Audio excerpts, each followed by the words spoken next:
Hello बच्चों आज हम इस वीडियो में डिस्कस करेंगे डिफ्रैक्शन ऑफ लाइट से रिलेटेड होता है एक Fresnel distance. Fresnel distance Fresnel distance को हम डिफाइन ऐसे करते हैं, the distance of the screen. ये स्लिट से स्क्रीन का एक स्पेसिफिक डिस्टेंस है, इसको हम डिफाइन करेंगे the distance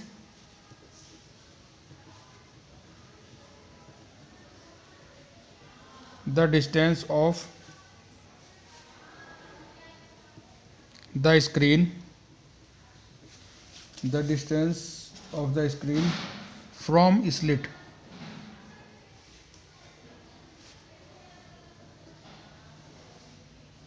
so that the spreading of light due to diffraction, so that the spreading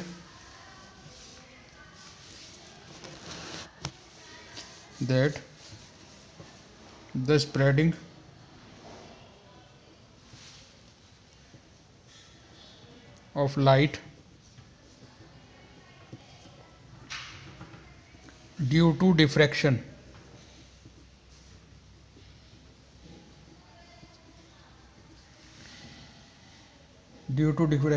from center of screen, from center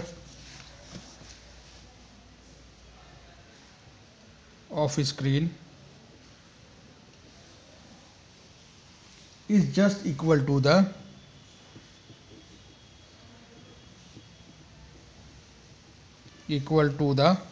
size of the slit,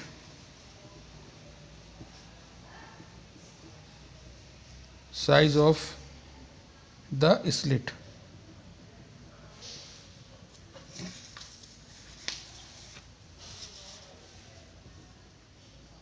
This distance is called Fresnel distance.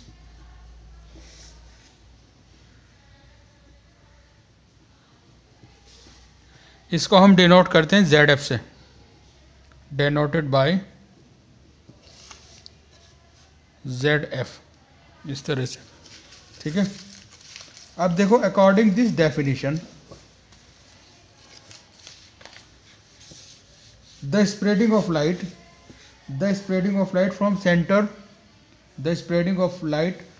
Centre of the screen is equal to the size of the slit. इसका मतलब क्या है, y1 is equal to a। ठीक है, y1 is equal to a। जब y1 equal to a के हो जाएगा, ये a क्या लिया था हमने, width of the slit। ठीक है, और y1 डिस्टेंस था सेंटर से, तो y1 equal to a के हो जाएगा। ठीक है, और उस समय जब y1 equal to a के हो जाएगा, उस समय जो स्क्रीन का डिस्टेंस है स्लिट से, जिसको हम डिनोट करते हैं कैपिटल D से, वो डिस्टेंस, उस डिस्टेंस को हम क्या कहेंगे, Fresnel distance, which is denoted by ZF। तो y1 ZF जो फ्रेस्नेल डिस्टेंस पर जो है y1 इक्वल टू तो a हो जाएगा और D इक्वल टू हो जाएगा ZF। ठीक है, देन अकॉर्डिंग रिलेशन जो हमने पिछली वीडियो में डिराइव किया था, relation y1 equal to D lambda upon a। ठीक है, अब देखो यहाँ पर फ्रेस्नेल डिस्टेंस पर, अब देखो इस कंडीशन में y1 इक्वल टू a हो जाता है और d इक्वल टू हो जाता है ZF, यानी फ्रेस्नेल डिस्टेंस। तो इन दोनों की वैल्यूज़ को हम चेंज कर लेते हैं इन एक्सप्रेशन में, y1 इक्वल टू रख लेते हैं a और d इक्वल टू रख लेते हैं ZF, फ्रेस्नेल डिस्टेंस, और बाकी सब चीज़ों को वैसा ही रखेंगे। ठीक है, तो इस एक्सप्रेशन की हेल्प से हम अब ZF की वैल्यू के लिए एक्सप्रेशन बना सकते हैं। तो हमें क्या चाहिए, ZF Fresnel distance, ZF equal to a into a क्या हो जाएगा, a स्क्वायर, तो ऊपर आ जाएगा a स्क्वायर और नीचे क्या आ जाएगा, लैम्डा। ठीक है, तो ZF equal to a square upon lambda. ये इक्वेशन बन गई फ्रेस्नेल डिस्टेंस के लिए।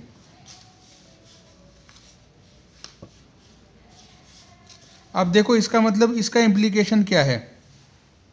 इसका इम्प्लीकेशन ये है eight Z F,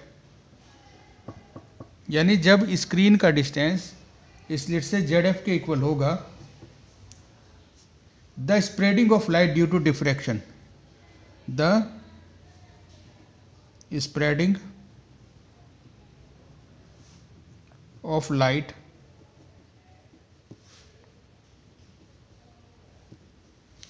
due to diffraction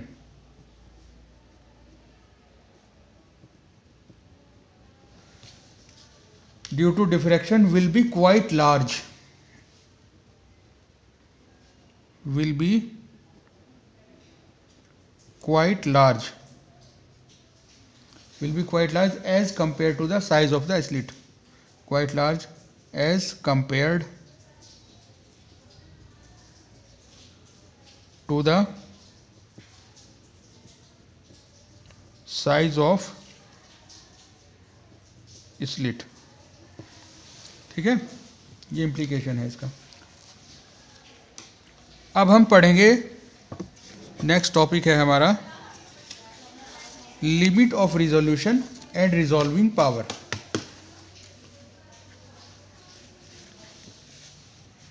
limit of resolution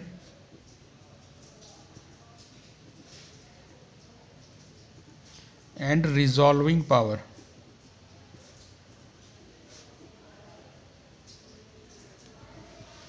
ठीक है,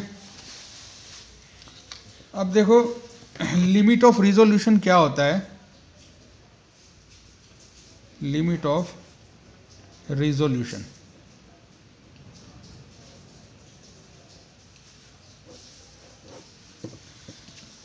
limit of revolution is the smallest separation between the 2 point object. It is the smallest separation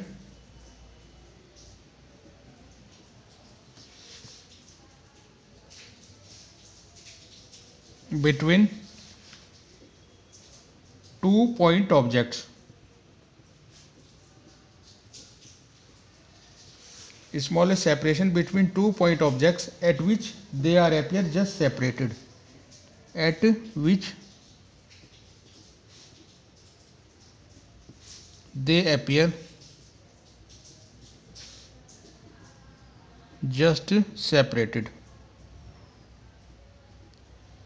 दो पॉइंट ऑब्जेक्ट के बीच का वो डिस्टेंस जब वे एक दूसरे से अलग हमें दिखाई दें, ठीक है, appear just separated is called limit of resolution। limit of resolution, ठीक है। और ये तो हो गया लिमिट ऑफ रिजोल्यूशन। अब हम बात करेंगे रिजॉल्विंग पावर। रिजॉल्विंग पावर,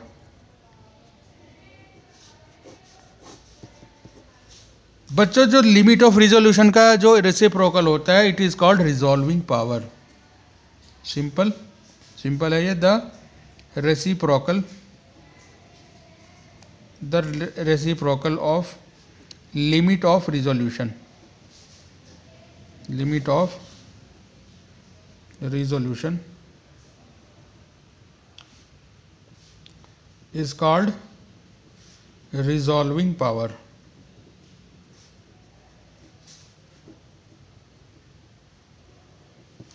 ये रिजॉल्विंग पावर और लिमिट ऑफ रिजोल्यूशन किसके कॉन्टेक्स्ट में यूज़ होता है? ये यूज़ होता है ऑप्टिकल इंस्ट्रूमेंट के कॉन्टेक्स्ट में। जैसे ऑप्टिकल इंस्ट्रूमेंट कौन से हैं? जैसे माइक्रोस्कोप है जिसमें हम छोटी चीज़ों को बड़ा करके देखते हैं, या टेलीस्कोप है जिसमें हम दूर की चीज़ों को देखते हैं। उनके रिलेशन में ये टर्म्स यूज़ होती हैं, उन्हीं के लिए यूज़ की जाती है limit of resolution and resolving power. अब देखो इस डेफिनेशन के अकॉर्डिंग जो लिमिट ऑफ जो रिजोल्यूशन है उसको 3 कैटेगरी में डिवाइड किया गया है। पहली कैटेगरी क्या है? Just resolved. Just resolved. Just resolved क्या है? If the separation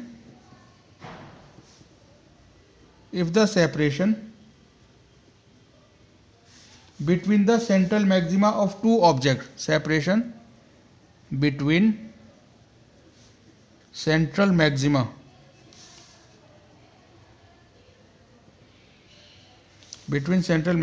of two objects,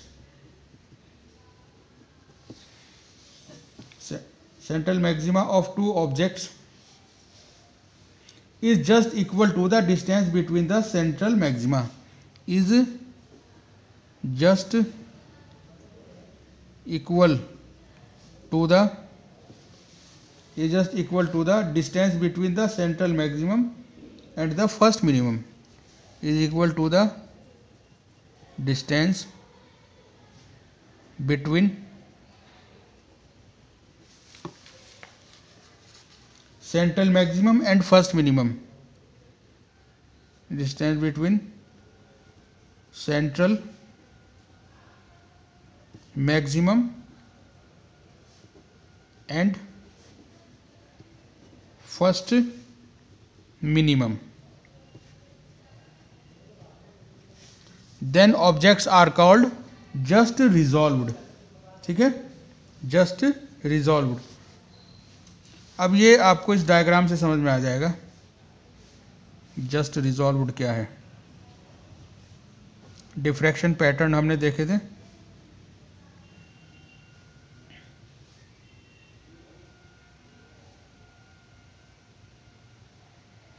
ये एक ऑब्जेक्ट का डिफ्रैक्शन पैटर्न है, यानी एक ऑब्जेक्ट जो 2 पॉइंट ऑब्जेक्ट है ना, उनका डिफ्रैक्शन पैटर्न है ये। अब जो है, जो दूसरा ऑब्जेक्ट है उसका डिफ्रैक्शन पैटर्न ये है। ठीक है, ये दोनों के मैक्सिमा एक दूसरे से इस तरीके से सेपरेटेड है, तो इस कंडीशन को कहेंगे जस्ट रिजॉल्व्ड, मतलब हल्का फुल्का सा रिजोल्यूशन हो गया। इमेज थोड़ी सी अलग अलग दिखाई देगी दोनों ऑब्जेक्ट्स की। ठीक है, दूसरी कंडीशन होती है well resolved. Second condition is well resolved. Well resolved. In well resolved condition, the separation between the central maximum of two objects is greater than distance between the central maximum and first minimum. In this case, the separation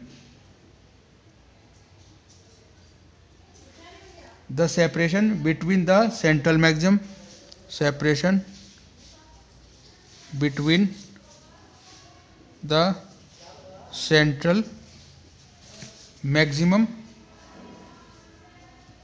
between the central maximum and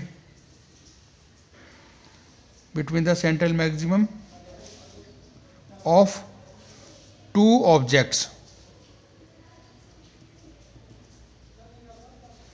is larger than the distance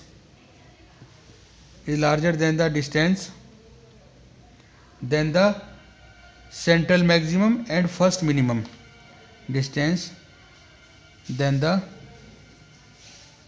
central maximum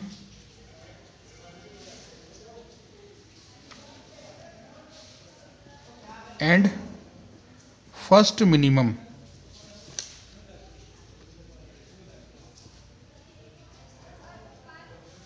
of any other object. Then objects are called well resolved. ये आपको यहाँ इस diagram से समझ में आएगा well resolve का diagram कैसा होगा। डिफ्रैक्शन पैटर्न का डायग्राम बनाएंगे।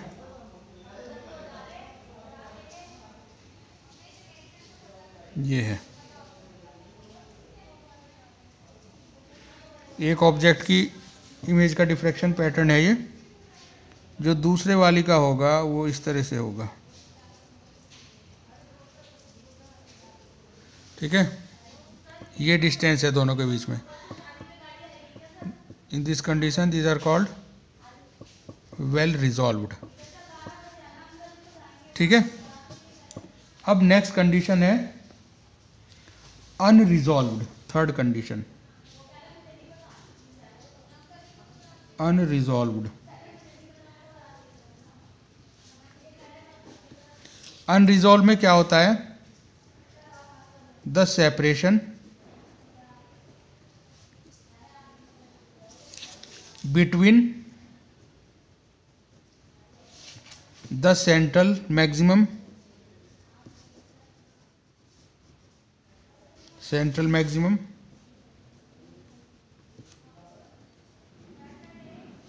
and central maximum of two objects, maximum of two objects is smaller than the distance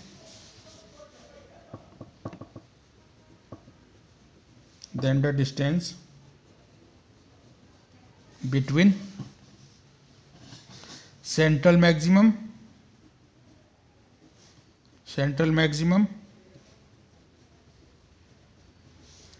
and first minimum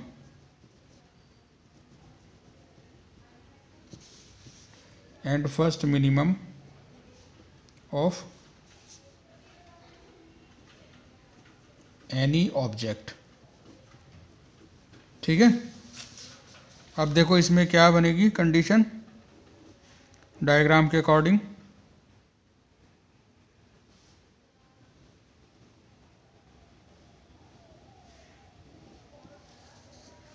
इसमें बनेगा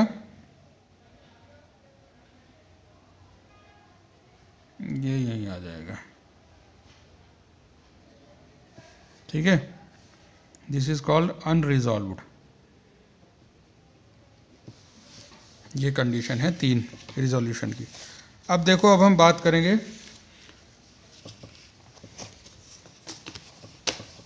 resolving power.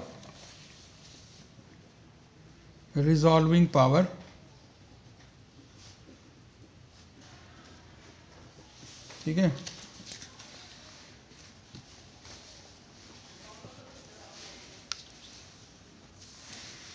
Resolving power of microscope, ठीक है। अब बच्चों, if the distance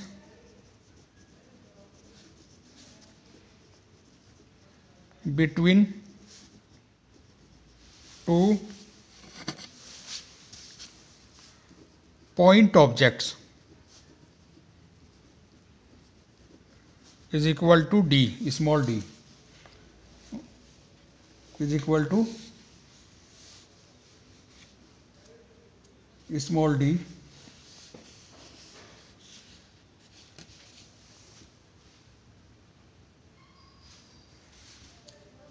then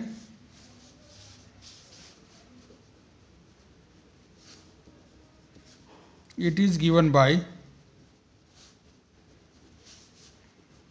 d equal to 1.22 lambda upon 2 sin theta, ठीक है, equal to 2 sin theta.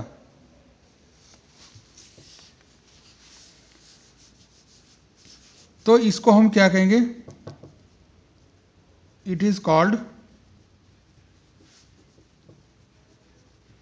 Limit of resolution, अब क्योंकि रिजॉल्विंग पावर इसका क्या होती है, रेसिप्रोकल होती है। Resolving power is equal to 1 upon limit of resolution, then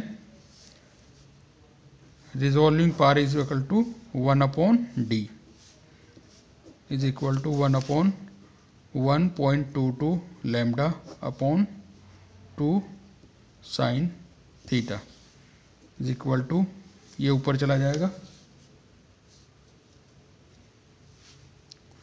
2 sin theta upon 1.22 lambda. ये रिजॉल्विंग पावर होगी माइक्रोस्कोप की, ठीक है। तो माइक्रोस्कोप की रिजॉल्विंग पावर को हम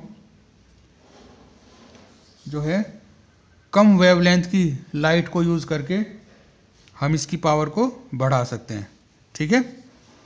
इसको आप अच्छे से लर्न करेंगे टॉपिक को। नेक्स्ट टॉपिक अगली वीडियो में डिस्कस करेंगे। Okay, thank you.